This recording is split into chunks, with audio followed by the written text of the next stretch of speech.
pertemuan saat ini kita akan membahas mengenai diagram proses.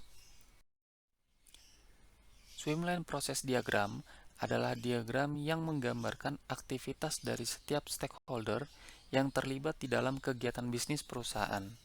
Berdasarkan E-Attribute Framework, beberapa langkah dalam membangun swimlane proses diagram. Yang pertama adalah fokus pada proses tertentu dan menempatkan judul diagram di atas.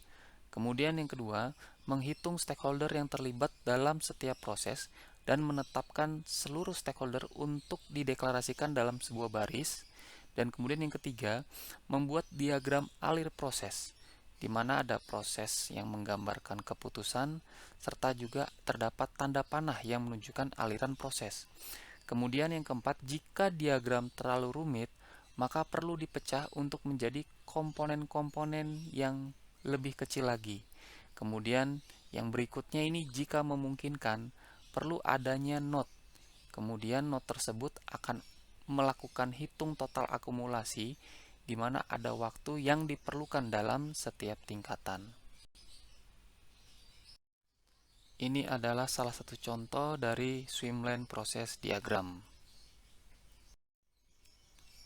Diagram proses bisnis secara tidak langsung menggambarkan alur atau urutan dari setiap proses bisnis yang ada dan dimodelkan atau dideklarasikan dalam bentuk notasi-notasi tertentu. Nah, ini menurut Bernard, bisnis proses diagram itu terdiri dari input, kontrol, output, dan juga mekanisme. Untuk input, ini adalah suatu hal yang memicu aktivitas dan dapat diubah, dikonsumsi, atau menjadi bagian-bagian tertentu. Yang kemudian untuk kontrol, ini memandu atau mengatur sebuah aktivitas, umumnya mengindikasikan kapan atau bagaimana akan dilakukan. Kemudian berikutnya output, ini merupakan hasil yang diproduksi oleh suatu aktivitas dan alasan mengapa sebuah proses dilakukan. Nah, yang terakhir adalah mekanisme. Ini menyatakan sistem, orang, dan peralatan yang digunakan untuk melakukan aktivitas. Nah, ini adalah contoh dari aktivitas di mana terdiri dari input, kontrol, output, dan mekanisme. Hubungan aktivitas input, kontrol, output, dan mekanisme pada gambar di slide sebelumnya setidaknya menyatakan adanya IDEF yang merupakan istilah akronim majemuk dari ICAM Definition Function Modeling. Nah, sedangkan untuk ICAM sendiri itu singkatan dari Integrated Computer Aided Manufacturing. IDEF adalah metodologi fungsi pemodelan untuk menggambarkan fungsi manufaktur yang menawarkan bahasa pemodelan fungsional untuk analisis, pengembangan, rekayasa ulang, dan integrasi sistem informasi, di mana terdapat proses bisnis atau analisis rekayasa perangkat lunak. IDEF Zero merupakan bagian dari keluarga bahasa pemodelan IDEF di bidang rekayasa perangkat lunak dan dibangun pada pemodelan fungsional bahasa, analisis terstruktur, dan teknik desain. Pemodelan aktivitas IDEF cocok untuk pendokumentasian proses bisnis yang menyediakan sudut pandang konteks tingkat tinggi dan juga sudut pandang yang didetailkan pada setiap langkah dalam aktivitas di mana ada format yang dapat didekomposisi lebih lanjut dan dihubungkan dengan proses lainnya untuk menunjukkan keterkaitan. Tipe diagram ini berguna untuk menunjukkan hubungan antara langkah-langkah dan pengaruh internal atau eksternal, tetapi tidak mengindikasikan urutan waktu.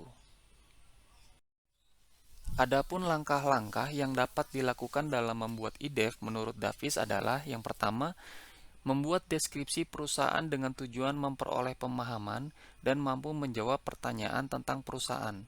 Yang kedua, menggambarkan perusahaan dan lingkungannya sebelum atau bersamaan dengan pendefinisian persyaratan. Yang ketiga, menentukan batasan sistem, apa yang masuk dan yang keluar dari ruang lingkup untuk sebuah proyek itu diperlukan pertimbangan. Yang keempat, model perusahaan yang dilihat dari perspektif tertentu sehingga untuk fokus aktivitas pada tujuan perusahaan saja. Yang kelima, membuat deskripsi perusahaan dengan subjek tunggal, satu tujuan dan satu sudut pandang. Yang keenam, sudut pandang yang memungkinkan dalam memandang perusahaan perlu didasarkan pada aplikasi client server yang ada di perusahaan.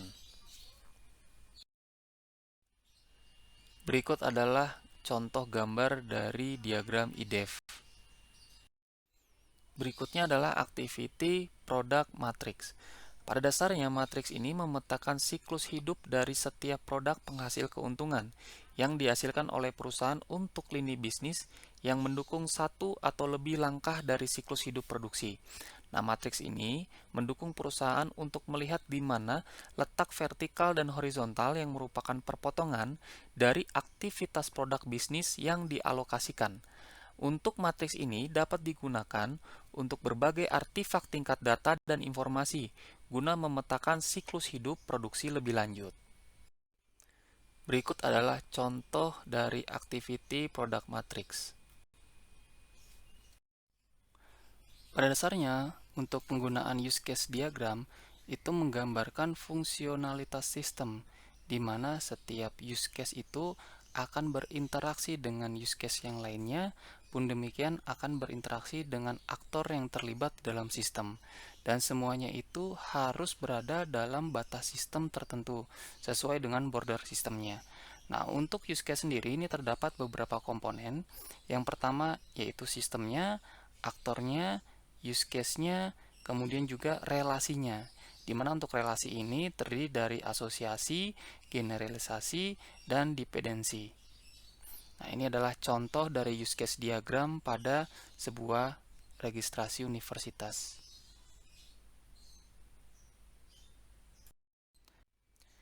Ini adalah contoh dari object state transition diagram. Pada slide ini akan membahas logical data model dalam artian memodelkan data menggunakan bentuk-bentuk diagram menggunakan IRD ataupun kelas diagram.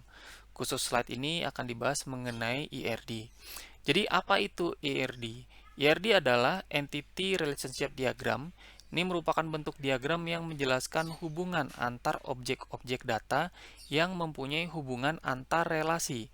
Nah, IRD digunakan untuk menyusun struktur data dan hubungan antar data, dan untuk menggambarkannya digunakan notasi, simbol, dan bagan lainnya. Kemudian ini adalah langkah-langkah dalam membuat Entity Relationship Diagram berdasarkan metode IE3Q Framework.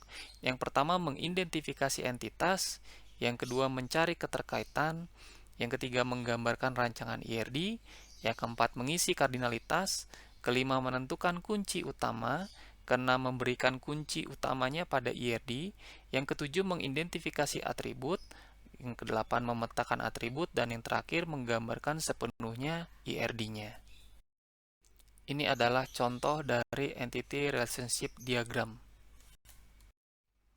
Berikutnya adalah pembahasan kelas diagram. Jadi ini adalah sebuah model berorientasi objek yang menggambarkan kelas-kelas dalam sebuah sistem dan hubungannya antara satu dengan yang lain, serta dimasukkan pula atribut dan operasinya. Nah, untuk kelas diagram sendiri ini digunakan untuk memodelkan data, di mana langkah-langkah yang dilakukan adalah pertama, mengidentifikasi kelas, kedua, mencari asosiasi atau keterkaitan, ketiga, menggambar rancangan kelas diagram, keempat, mengisi multiplisitas, kelima, mengidentifikasi atribut, yang keenam, mengidentifikasi perilakunya, dan yang terakhir, meninjau programnya. Ini adalah contoh dari kelas diagram. Pada dasarnya, kelas diagram dengan IRD itu sama-sama memodelkan data. Nah, perbedaannya terletak pada kelas diagram merepresentasikan satu atau lebih entity yang saling berhubungan, sedangkan IRD merepresentasikan per setiap entity-nya. Activity Entity Matrix dikembangkan dengan pemetaan di mana entitas data dipengaruhi oleh aktivitas lini bisnis yang berkaitan. Biasa disebut sebagai matriks CRUD, create, read, update, dan delete. Karena pada dasarnya matriks ini mengidentifikasikan tipe transformasi dasar yang dilakukan oleh data melalui proses bisnis. Di sini terdapat 3 langkah dalam merancang Activity Entity Matrix. Yang pertama, membuat daftar kegiatan dari batas sistem. Yang kedua, membuat Activity Entity Matrix menggunakan hierarki dan IRD yang sebelumnya telah dirancang. Dan yang ketiga, mengidentifikasi entitas yang ada di dalam sebuah IRD yang digunakan dalam Activity Entity Matrix. Ketiga gambar ini menyatakan langkah-langkah yang dilakukan dalam merancang activity entity matrix. Nah, pada gambar yang pertama di situ terdapat activity listing, secara tidak langsung mengurai daftar kegiatan-kegiatan apa saja yang ada. Kemudian pada gambar yang kedua, ini bicara tentang entity relationship diagram. Ini kesiapan untuk membuat entitas sampai aktivitas matriksnya, di mana melibatkan data dari operasional CRUD-nya, create, read, update, dan delete. Nah, ini berangkat dari IRD yang sebelumnya telah dirancang. Nah, kemudian ke gambar ketiga. Gambar ketiga itu mengidentifikasi keseluruhan entitas yang ada dalam sebuah IRD. Menurut Bernard, data flow diagram atau DFD ini menangkap dan menjelaskan fungsi sistem dan aliran data antara dokumen sistem hierarki fungsional. Nah, tujuannya untuk mengembangkan gambaran yang jelas dari aliran data sistem yang diperlukan dan informasi yang diproduksi. Kemudian memastikan konektivitas fungsional dan mendukung dekomposisi fungsional untuk detail tambahan. Nah, DFD ini merupakan mitra sistem dari IDEF. Adapun langkah-langkah yang dilakukan dalam menggambarkan DFD, yang pertama yaitu membuat daftar kegiatan usaha dan menggunakannya untuk menentukan berbagai entitas eksternal, arus data, proses, dan juga storage. Kemudian yang kedua, membuat diagram konteks yang menunjukkan entitas eksternal dan aliran data ke dan dari sistem, di mana diagram konteks tidak menunjukkan proses rinci atau data yang tersimpan. Yang ketiga, tingkat berikutnya menggambarkan diagram zero yang menunjukkan proses secara umum. Pada tingkat ini, diagram zero menampilkan penyimpanan data. Yang keempat, membuat diagram rinci untuk setiap proses dalam diagram zero. Dan yang kelima, memeriksa kesalahan dan pastikan setiap proses dan aliran data yang digunakan itu sudah tepat. Keenam, mengembangkan diagram aliran data fisik dari diagram aliran data logis. Di sini membedakan antara proses manual dan otomatis, menggambarkan file aktual dan laporan dengan nama dan data kontrol untuk menunjukkan bila proses telah selesai atau terjadi kesalahan. Dan yang ketujuh terakhir, perlu adanya partisi diagram aliran data fisik dengan memisahkan atau mengelompokkan bagian dari diagram dalam rangka memfasilitasi program dan implementasi. Berikut adalah contoh dari data flow diagram. Demikian pertemuan untuk saat ini. Terima kasih.